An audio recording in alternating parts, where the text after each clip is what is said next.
The Oklahoma Panhandle is an odd strip of land. 30 miles wide, about 150 miles long, it was defined by political subdivisions that didn't want it and attached to the state of Oklahoma by default. Many of its towns have been in decline since Dust Bowl days, but today there is something of a panhandle renaissance. Animal production is increasing, packing plants are being built, and for the first time in a long time, populations are increasing. And a lot of the Panhandle's newest residents are browner than the old-timers. As far as the illegal aliens that are coming in, I know the main purpose is to find a job, to better themselves and their families. Those family members wind up in Panhandle schools and hospitals and generally strain the area's infrastructure. We have no housing for them. We do not have the fire protection, police protection. We do not have the water systems, the sewer systems, the houses. While there are concerns about the illegal population as a group, its individuals are almost universally well-liked. Your friend might write you a hot check, but if the Hispanic buys from you, he reaches into his pocket and he brings out cash money. Immigrants are very important to our economy, and they work very hard, and they have very good family ethics and good work ethics. I don't know how you solve this problem. On this edition of Stateline, the changing demographics of northwest Oklahoma, making it, like so many other American communities, a land of hope and fear.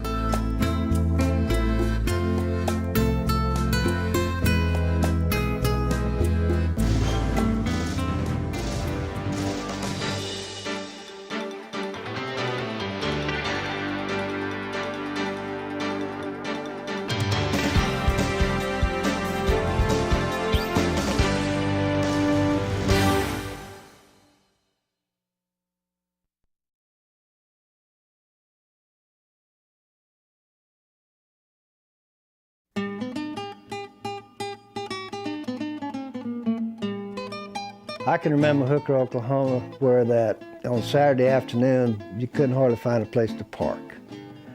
They had drawings on Saturday afternoon. Folks would come, all the folks from out in the country would come, and they'd go to the drawings, and usually the stores would have some discounts on their goods. When I first came here, we had a couple of grocery stores, had several beer joints, had a liquor store, and everything was fine.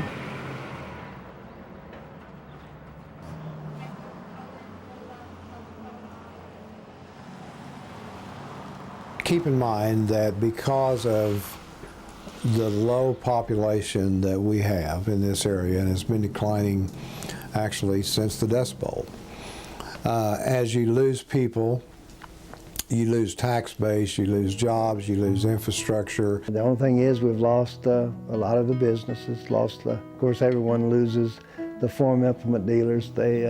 Car dealerships are about the same way. And as you lose people, it's harder to attract business and those kind of things, and that's just something that we do to try to preserve our way of life in northwestern Oklahoma. But things may soon change in Hooker.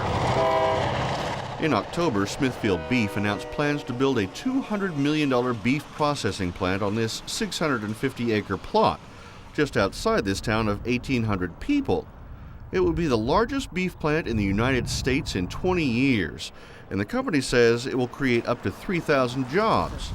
Rancher John Hereford is one of 150 residents who are not crazy about a giant slaughterhouse coming to town. Where are those people going to come from that Smithfield will employ?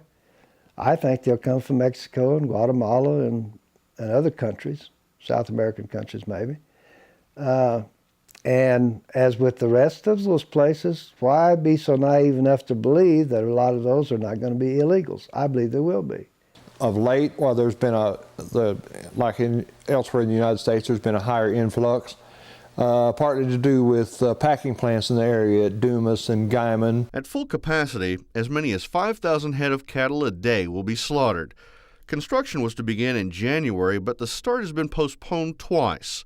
Smithfield says the engineering, design, and bidding process is taking longer than expected. It would take, for a plant like that, probably 2 years to build. That gives plenty of time to try to build some infrastructure. It always strains infrastructure. I don't think there's a question about that. Well, you're talking about 3,000 people, and if you think about 4 people per family, that's 12 or 15,000 actually coming, maybe more. So, yeah, it's a great concern. The state has promised up to $1 million in grants and loans to defray expenses. The tax revenue from the plant will be split between Hooker and nearby Tyrone to help pay for more classrooms and teachers. There's hundreds of people that have those concerns. I have had people tell me that if Smithfield comes, they're leaving. A growing population is an opportunity to improve. I think we have to look at things that way. I mean, the country was built off of immigrants to begin with, and you know, if you grow, you grow, and you have to not respond negatively to it. If it's going to happen, then try to take the best response you can. And along with the problems with infrastructure here, we're going to have problems with the culture as well. Like Guyman, for instance, and Liberal, since the packing plants have come in here, we have lost a lot of the what I call traditional businesses that were there, you know, from grandfather to father to son and so forth. We've lost a lot of those businesses, and they've been replaced by the Mexicans who come and open up their own businesses. And so we gain in one respect, we lose in another respect. In early April, the mayor of Hooker, Bill Longest, was defeated in his bid for re-election by a vote of 131 to 216. Hereford and others believe that Longest's support for the Smithfield plant cost him the election. It's not hard to see that things have changed. From posters offering a quick transfer of cash to relatives in Mexico, to the names of the businesses, to the faces on the street, more immigrants have moved into western Oklahoma than in any other part of the state. Of the total population of the state, about 6.5% are Hispanic. Those numbers increased dramatically out west, with 14% in Beaver County, 19% in Cimarron County, and by far the largest Hispanic population, 38% in Texas County. Well, I think if you look at the Panhandle, not only in Oklahoma but in Texas, you have a corridor up from, you know, Mexico coming on up into the United States. You're going to see more of an impact in that corridor than you are perhaps on the eastern side of the state. And I worked the eastern side of the state. We didn't have quite the impact that we have here in the Panhandle. Seaboard Corporation opened its largest pork processing plant in 1997 in Guyman. Thousands of immigrants moved to this town of 7,700. Few local institutions felt the impact as much as the small 47-bed hospital. The increase in population has been very beneficial to the town. It has allowed the town to grow. A lot of the people that have come up from Mexico and Guatemala have been hired by the cattle industry and by the pork industry to work, and they're insured, so that works very well for us. So that's a positive impact. There's a great deal of individuals in this community who come from Mexico, Guatemala, who have no prenatal care, have no insurance benefits, and then come into the emergency room or present to the hospital either in active labor or in some form of distress and are pregnant. And we see that as an increasing problem, a growing problem. It's no different than IBM can't afford to give away 60% of their computers or 40% of their computers. Or, you know, I can't go to the grocery store and say I'm here for food and get food and not have some form of payment. Health insurance is available through Texas County's largest employers, but not all workers participate. Some of the employees we have seen in some of the industry here have opted to drop their insurance because they don't want to pay the monthly premiums, and they'll either go at own risk or they'll try to apply for Medicaid. Now the question is that people always ask is how can they possibly do that?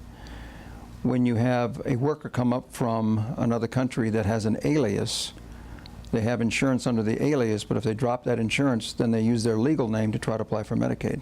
Interesting how they work the system. For those who don't work the system, for those who want to come to the U.S. legally, it can be an almost impossible journey. Basically what people need to understand is that it's so complicated, they say second only to tax law in complication. This is just a small sample to show, you know, how long the forms are and how complicated they might seem to anyone who didn't know. It can start anywhere from $1,000 all the way up to $3,000, and if the fees do keep going up, it can go up to maybe $5,000 or $6,000. starting from the very first application all the way to citizenship. And so there's a tremendous backlog.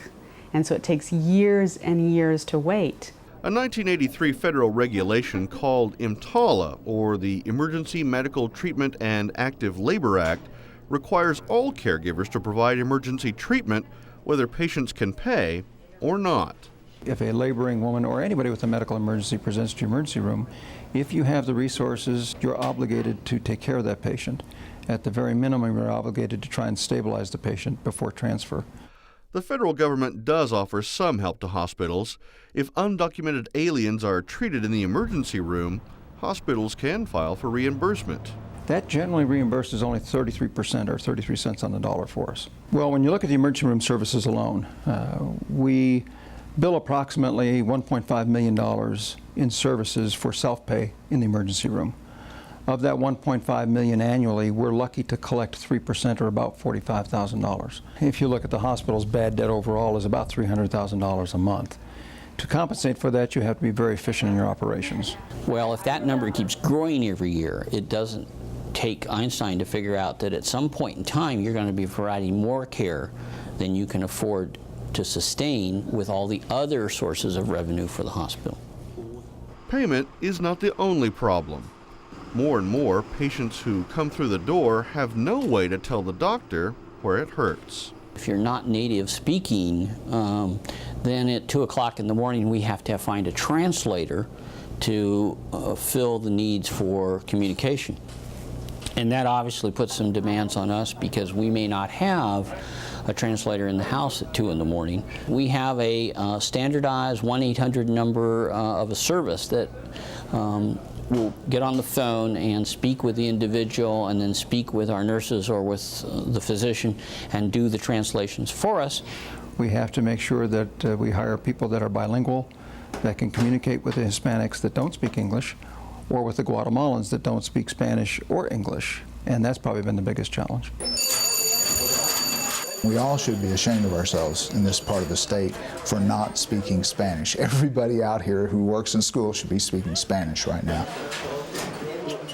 I can remember a long time ago when we first started this, I had a notebook with loose leaf pages in it that you could give to a teacher how to help your students who don't speak English. That was it. That was the best I could do. We didn't have the money to hire aides. And there weren't that many Spanish-speaking people in the community at the time, so if you had 1 or 2 kids who didn't have good language skills, you were really on your own, and it's not that way anymore. The present influx of Hispanics started probably in the 90s and has been building ever since. The elementary classes are just over 50% in Boise City Hispanic.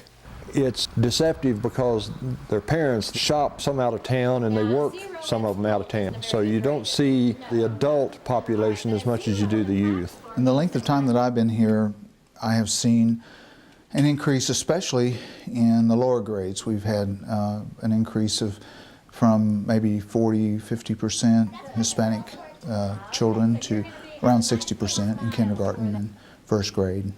Areas like that, compared to about 35 or 40% in high school.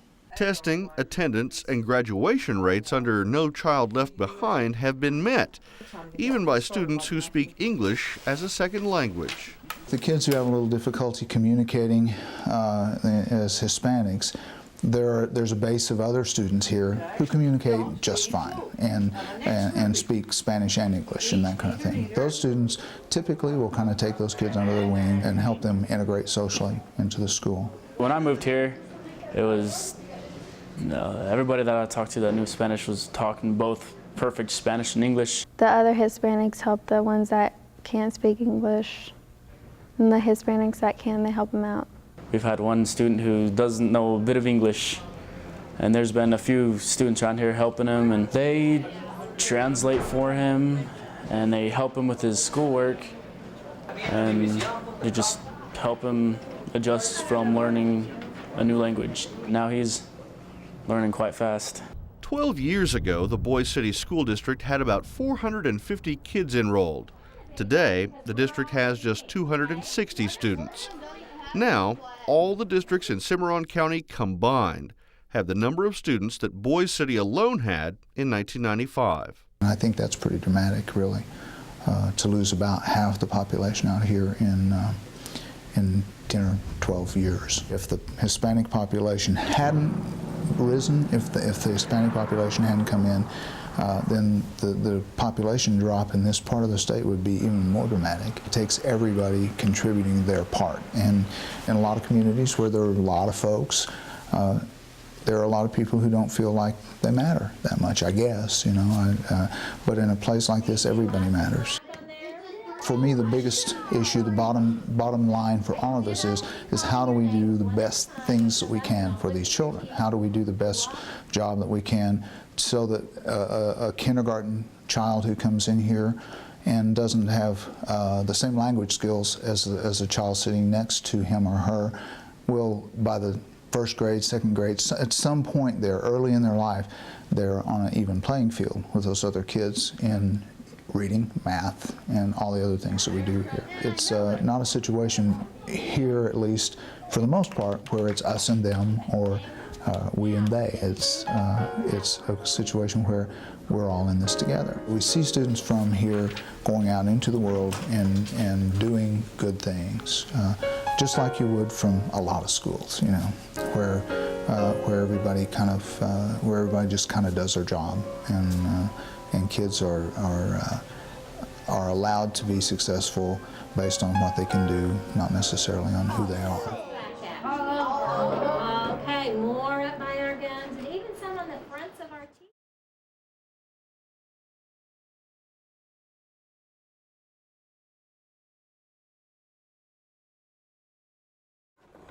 Ramon Flores has worked with his hands his entire life. He left Mexico at the age of 12 when his brother sent for him to come to Beaver, Oklahoma. He worked as a welder, built oil rigs. He also raced with 4 of his own race cars for 3 years, until he got married. They closed the place in Knowles, building rigs, and I moved to Buffalo. Guess that. Old guy in here offered me some body work, and I started working at the body shop. When he closed the place down, that's when I go on my own. Over the last 15 years, the little body shop has tripled in size. And I got plenty of business. I got people from everywhere. I mean, clear on down to Texas, Kansas, I mean, everywhere. I get along with everybody pretty good. Everybody get along with me and stuff. So. All once in a while, you know, it's people that, you know, just like everything else.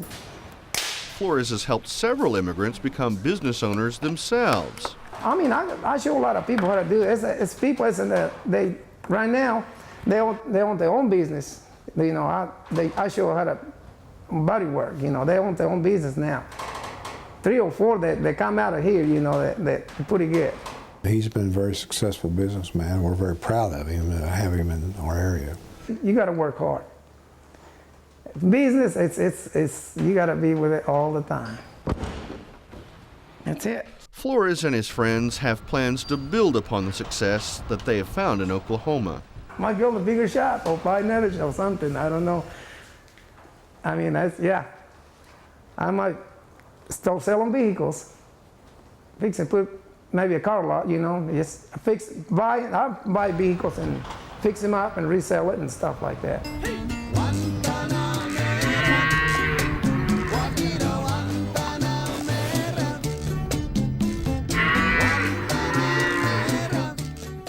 Way out west, just past Boise City, the Torres family is getting the cows ready to milk. My dad used to milk at a dairy, and we grew up doing that, so I started feeding calves, and from there just went up the ladder. My mom and dad are originally from Mexico. They crossed and back when they were younger and established there in Steamville, Texas, and from there on, that's where we grew up and was raised. When I first got here, we started with a few cows. I mean, it went full board within about 6 months. But as far as the community here in Boise City everybody was really pleasant to work with. Today, the Lost Trail Dairy is a state-of-the-art facility with 3,700 milk cows that have to be swabbed and hooked up to the machines twice a day. Back when we first started, I employed 12 to 15 employees, and now I employ 35. All they want to do is come up and work and make a living. They come up with 3 to 4 kids, and that helps the school out. I don't know if they could hire enough employees just based on what the population would be without Hispanic people in the community. The dairy business is one of the fastest ways to revitalize a community. If you get several dairies in, you get some allied businesses, milk processing, cheese factory, feed, vet supplies, several other types of businesses, offshoots of that industry are, common. This kind of job here takes a lot of dedication, a lot of responsibility. You've got to be dedicated to it. We start at 7 in the morning and they get done about 5:30, so it's about an 11-hour shift. And it's twice a day, but it's 365 days out of the year. I mean, no holidays, the cows got to get milked, cows got to get fed. I do make time to go watch the kids play sports or something. The oldest one is my daughter. Her name's Lauren Torres, and she runs track. She's a cheerleader. She played basketball last year, and she plays softball. Lauren and the other members of the Boise City track team are getting ready for a meet in Keys. At least half of the players are Hispanic. At the practice, everyone is a Wildcat. 20 miles west, in Felt, parents seem more concerned with school colors than with skin colors. My youngest is a 10-year-old, and he usually feeds calves, and he does a little bit of sports. Come on, Dolphin, get the rebound! As far as my kids, I'm teaching them about the dairying and what I'm doing, but I'm hoping they go to college and they get another really good job. I mean, this is a good job, but it takes a lot of my time and work. It's going to grow more. I'm hoping that we entice a lot more Hispanics coming into this area.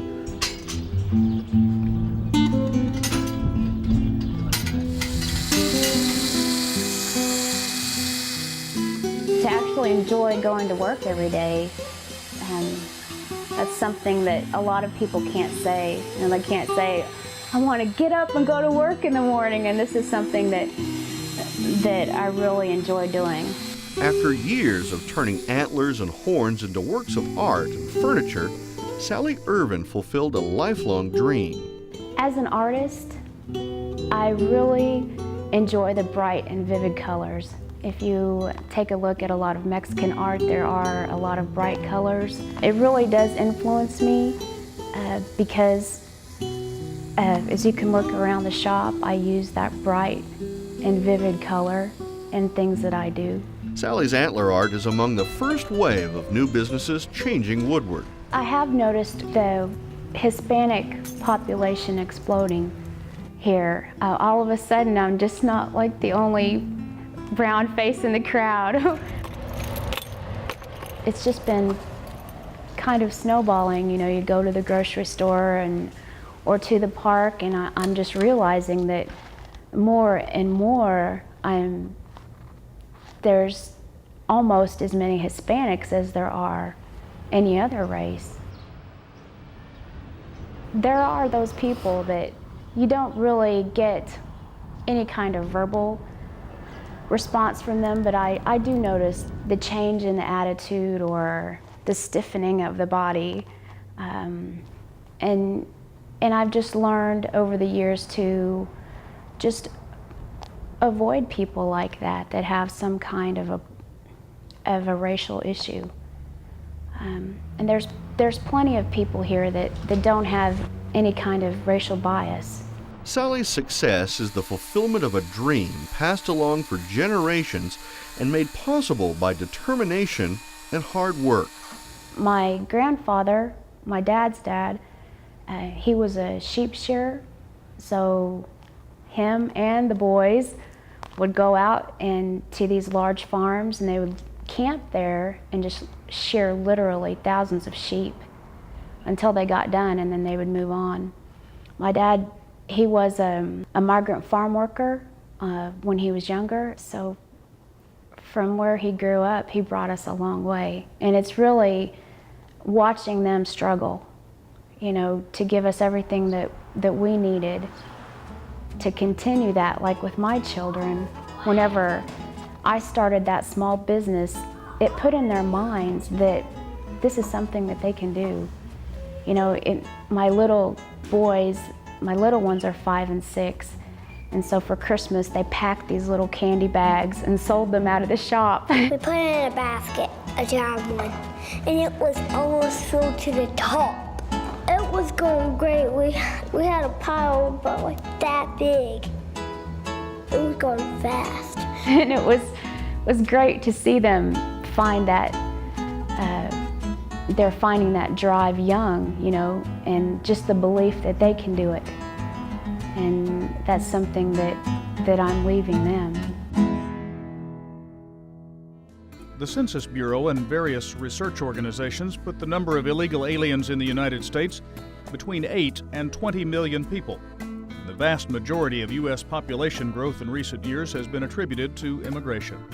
So the concerns associated with Central American immigration, both legal and illegal, are not unique to the Oklahoma Panhandle. It is simply one of many regions of the country struggling with hope and fear.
For a VHS or DVD copy of this program, please send a check or money order for $22.95 to the OETA Foundation, Post Office Box 14190, Oklahoma City 73113.